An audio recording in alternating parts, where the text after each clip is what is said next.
Well, welcome back.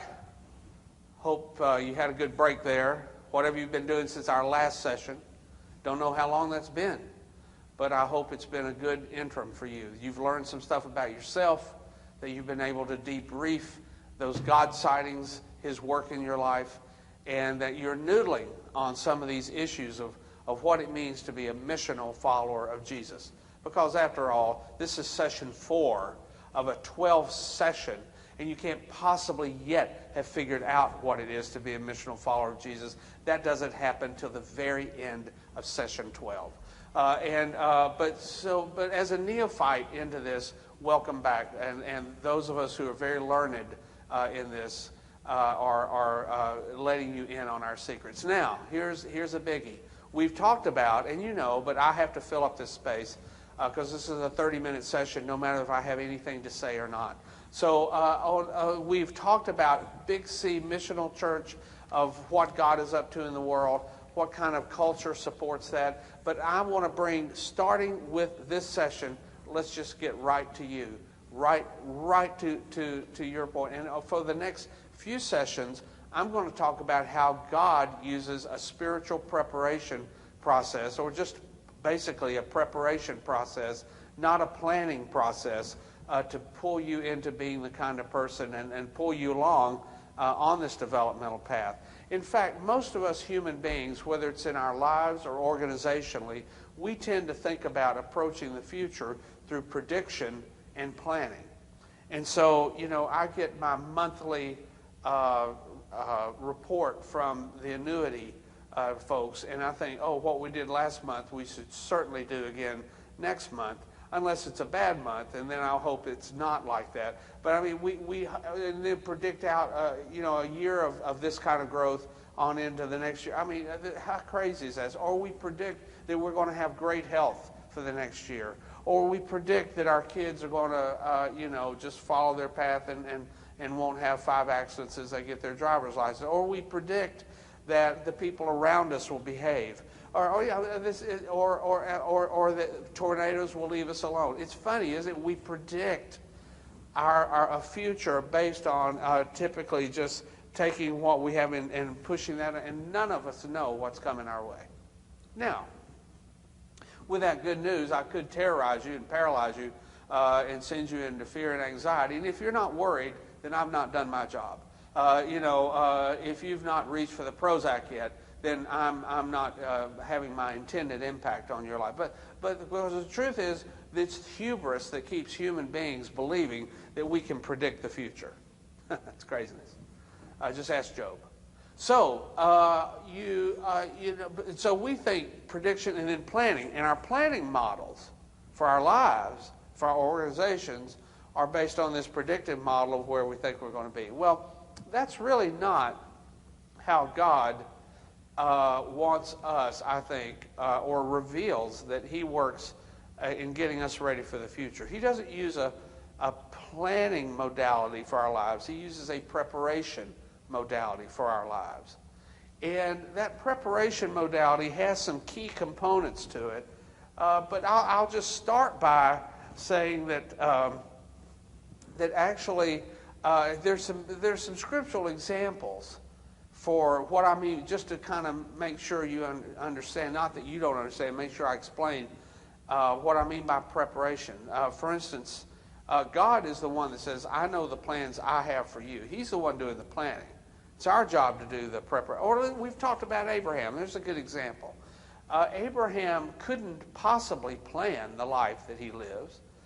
In fact, how can you even plan a trip to a place that you don't know the destination? I map quested my way to Findlay from Columbus, Ohio airport, but if I just put in Columbus, Ohio airport, or Port Columbus there, as MapQuest made me do, but with no destination, there's no way you can get a MapQuest if you don't have both ends of the destination worked out. Well, that's a planning model. But you can prepare, if you're Abraham, for a life. When God says, I'm going to take you somewhere, I'll show you. What you can do then, you can't plan it, but you can prepare. You go home, you pull up the tent pegs, you roll up the tents, you cash out, you get the herds together, you get ready for the trip, and you just start the journey.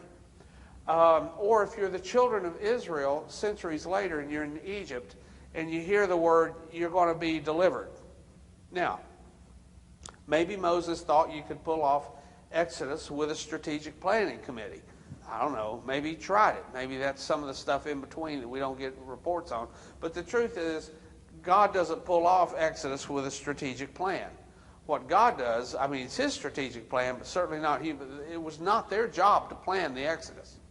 But when he comes to Moses, he says, I've been listening to the prayers of my people. You see, prayer and preparation is how God wants us to approach it. I've listened to the prayers of my people, and I'm going to send you, Mo, to Egypt, and we're going to have we're going to rock and roll down there. And by the way, God's preparation of Moses for 80 years is part and parcel of what it takes to pull off Exodus. And so, God is always preparing for the next chapter when we are completely oblivious to it. Whatever it is that's headed your way, God is already preparing you for it, and you're clueless about it. It's not your fault that you're clueless. It's not my fault. That's where we are. And so what happens then, of course, is that Moses goes down and confronts the most powerful person on earth with this story. I've been talking to a bush, and I'm telling you, let these people go. It's an incredible story. Now, the Israelites, the slaves, what was their role in Exodus, since it wasn't planning? Well, it wasn't planning, but they could prepare. In fact, it was really specific. Throw some blood on the door, around the doorpost, loot the Egyptians, order takeout, and watch for the email. It was very specific what their job of preparation was, because be ready to roll when because you don't want to be left behind, because they're shooting a movie, and if you're not in it, it's just going to be an income, a bunch of stragglers going up. So you got to be ready to run. In fact, and then Jesus talks about when he's coming back, right? None of that is about, now plan my return, but it's be ready, watch. All of those parables are you've got the foolish virgins and the wise virgins, and hey, guys, the foolish virgins, they had a great plan. We're going to go down to Costco, we're going to buy oil by the case because it's cheaper by the ounce, and they missed the party. And what happens is, if you're not prepared, you don't get to go into the party. And what I see with a lot of my church clients and individual clients when I'm coaching is, if we're not prepared, we miss the party. You don't want to miss the party, because life's the party. That's the big honking deal. And if you miss that, then the rest of this stuff just hardly is worth it. So spiritual preparation modality is where you want to go. Well, having said that, we can all drum our fingers for the rest of this. How much time do I have left in this session? I don't even know. And so, or we could figure out, okay, well then, are there some specific... By the way, what good are you if I have one time I ask you how much time I have, and you have no answer for this? We're talking about preparation, being prepared, not planning. I don't care about... All right, so anyway, so there's some specific things, and our timekeeper, we will sacrifice him live here on our next session. So you'll want to get friends. So there are some specific components to a spirit. And where is the person that cleans the board in between sessions? There will be 2 executions right here in the next session, just to keep everyone excited. And if you've not turned in your work to the proctor, don't come up here now. No one wants to see you on this. If you've not turned in your work to the proctor, you too will join them for the next... I didn't mean it. I promise you. This looks like the rack. You're doing a great job. Have I mentioned that lately? No. Oh, yeah, well, I won't. All right, so what would... This is remarkable work. What would a spiritual preparation modality, what components are there? And these are those. It's vision, values, results, strengths, and learnings. Now, right now, these are just words to you that you're desperately trying quickly to copy down, so you don't want to miss it. And I don't blame you, because this is the best stuff you've ever heard. But a spiritual preparation means that we're paying attention to what is God trying to show us about our lives and about our way into the world. I'm going to come back to this in a minute. How will we support that in our actions? We'll have a whole session next time on the behaviors that are required to support it. How will we know we're making progress? See, that's the scorecard piece of our lives and what we're celebrating. What do we have to work with? That's what God has put into our backpack for this part of the journey. And how are we dialing in the learnings that we're getting from our debriefing and everything else? And so it's an important aspect of spiritual preparation to know that God is always working these 5 questions in our lives, these 5 arenas, to get us ready for the next piece. For the rest of our time today, which involves 20 minutes, I'm just being told by a new scorekeeper that we've brought in. Do not pay attention to the screams of the old one. So I want to talk about this first item here of vision, and how it is that God works through that to prepare us for our lives. Because as your life is developing, that is your missional duty as a follower of Jesus, to become the person that God wants you to be. That's the discipleship process that this course is all about. Well, I do find, by the way, that word vision is problematic. I think it's because we have had 20, 30 years now of a lot of folks talking about vision. You hear that word all the time. And people are a little tired of hearing about, particularly from leaders, their vision. But what I've discovered is that people aren't tired of vision. They're just tired of talking about vision. Because everywhere I run into people who are actually living with vision, they are completely energized by it. The luster's not been worn off. They're not unexcited about it. They have a great passion. And by the way, maybe passion is a word that some of you can substitute here, or the word mission may mean more of it, but it's that point of people knowing what's the point, knowing what's their life. Some people use the word call for this in spiritual discussions. I don't care what word it is. The important thing here is that there's a narrative that is causing you to live your life forward in a way that's an upward road toward becoming the person that God has you to be. Now, how do we come to this? For some of us, maybe it is a moment where God himself seems to just lay it open for us. I have talked with people that have that clear and that kind of an experience. If it's an Apostle Paul or whatever else, that they somehow, it's been dramatically revealed to them in some supernatural experience what it is their life is supposed to be about. When I run into those people, I will tell you they order the rest of their lives around that vision, and it gives them meaning and purpose, and they're always looking to be ready to move toward that. I will also say that most people that I talk to have not had that experience. Most of us do not come to vision by one experience where we have this clear spiritual deal. Most of us live our way forward into it, a little piece at a time. It's kind of like solving a jigsaw puzzle. Our life comes to us in this box with 1,000 pieces. We have a picture on the box, to guide us, maybe. But in fact, that's one of the keys about vision. But we come in our lives as puzzle pieces. Now, by the way, to show you the power of this, just imagine trying to do a jigsaw puzzle without the box lid. If you didn't know what the final thing was supposed to look like, you'd have no idea where does this piece go. I mean, there's a color, although you might start with the straight edges and you can work your way to it, but how much better to be guided by knowing. And that's what vision does for us. But a lot of us, we encounter life one piece at a time. So here's some ways I think that I've observed, and you can add to this in your dialogue with with people around you, just as you ask them, what do you think you're here on the planet to do, which is kind of the vision question. Or if you can't give the whole big long story, you might ask, what do you think the next chapter of your life involves?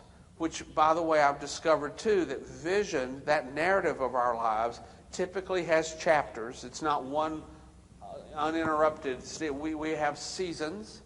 We have chapters.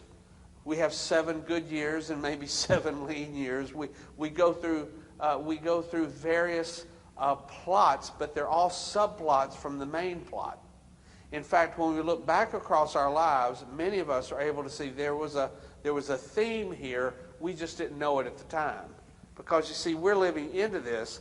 God is calling us to this from already the finished product. See, he sees the box lid. He knows what our lives are going to look like. He sees we're complete in Christ. And so he stands literally there from that perspective and is calling us into this future where our life is integrated and it makes sense. And so there, but some puzzle pieces that help us. For instance, like our life experience. Life experience, if we believe in an intentionally designing God and in a God who actually has us in mind all the time, then life experience is not random. It's about putting the pieces together of what we're learning that can be a real clue to our mission. I was visiting with a church leader recently. This person happens to be a pastor, and about his 4th congregational call that he pursued, where he followed an explosion in a congregational setting and helped the congregation reboot, he began to sense, oh, this is part of my life mission. I help people and I restore. Rather than fight that then he's come to peace with the fact that probably is the way that he's playing out his life call and helping, and by the way, if you're familiar with Gallup's Strengths Finder, he has restorative as one of his main strengths. Well, that would make sense, wouldn't it? That God would put into his backpack this capacity to help people back to, kind of the midline, back to the idea. And he is a restorer. He does that. Well, that's making sense out of life experience to understand our mission. But we have other clues as well, like personality.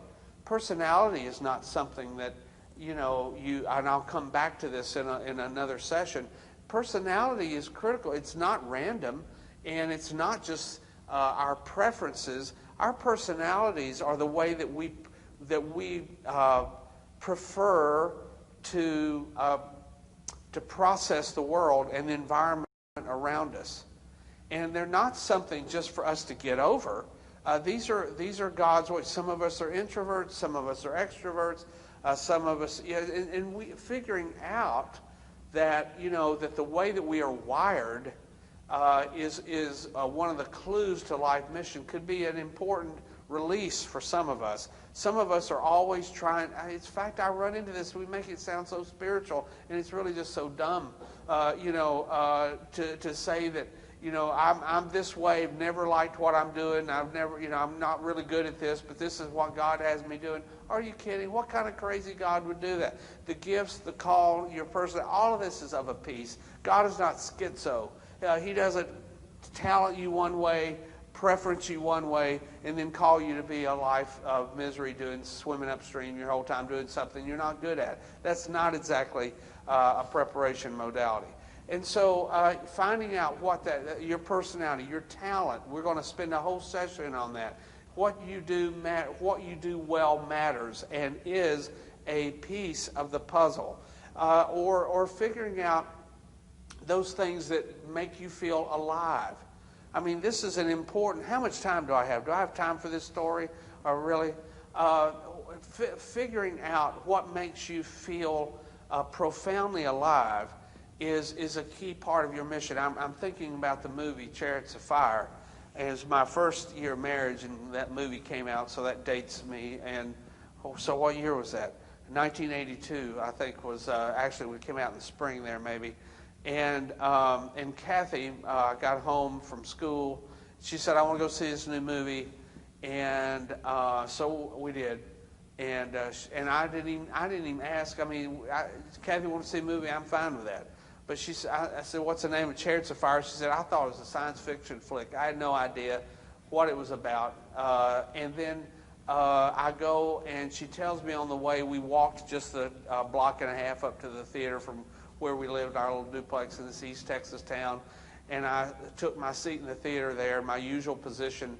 And she's telling me, which is my feet hanging over the chair in front of me, not out of disrespect for the furniture, but in that old theater, in this old town, East Texas town, when the lights went down, all kinds of stuff came out roaming around. And you actually didn't want any body part hanging down below the seat level. In fact, we bought refreshments in that theater to feed the stuff that was roaming around. And they would put in orders, and you'd have to go back and refresh, because you didn't want to run out of food before you ran out of the movie, or you might run out of something else. And so anyway, I'm laying there, and she tells me the little bit that she knows about the movie. It's about a Scottish runner. Now look at me. How jazzed am I by, not very. All right, so I've never considered myself to be an athlete. So, but anyway, so it's another movie about an athlete, and I'm thinking I'm going to feel guilty or something. So the storyline starts. You know this movie. If you've not, quit right now. Go to the red box and get Chariots of Fire, or order it online from something, and watch that instead of watching me, and then come back. All right, welcome back.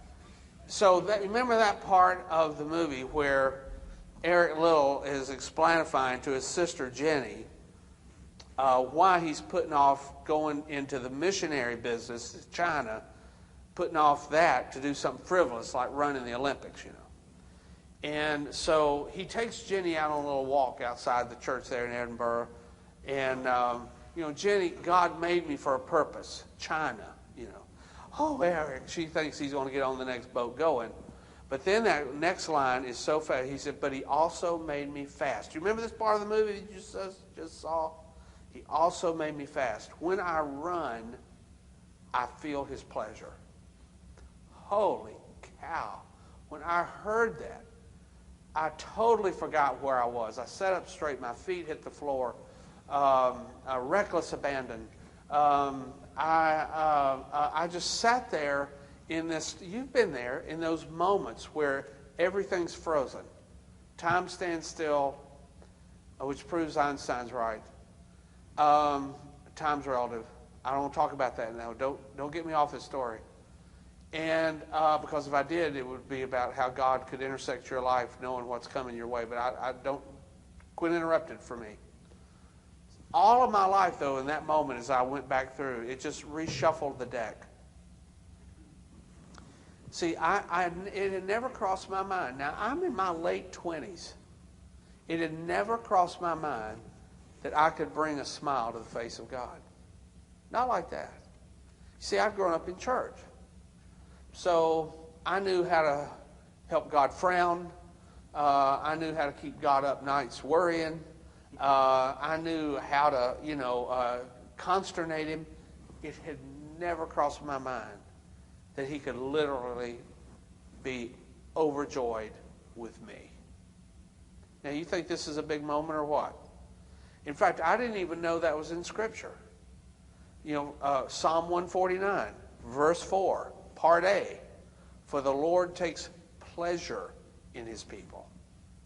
And here's a Scottish runner in a movie setting, not a religious film, teaching me something about life and about God and about what it means to be a follower of Jesus that I hadn't picked up in any of my Bible studies. I will tell you, though, how powerful that idea is. When the movie was over that night, it's about 10:30, I went jogging. Now, I can tell you I did not feel God's pleasure, and which caused me to rethink some of this. In fact, I jogged for 2 years after that. Got up to about 4 miles a day sometimes, and I never felt God's pleasure running.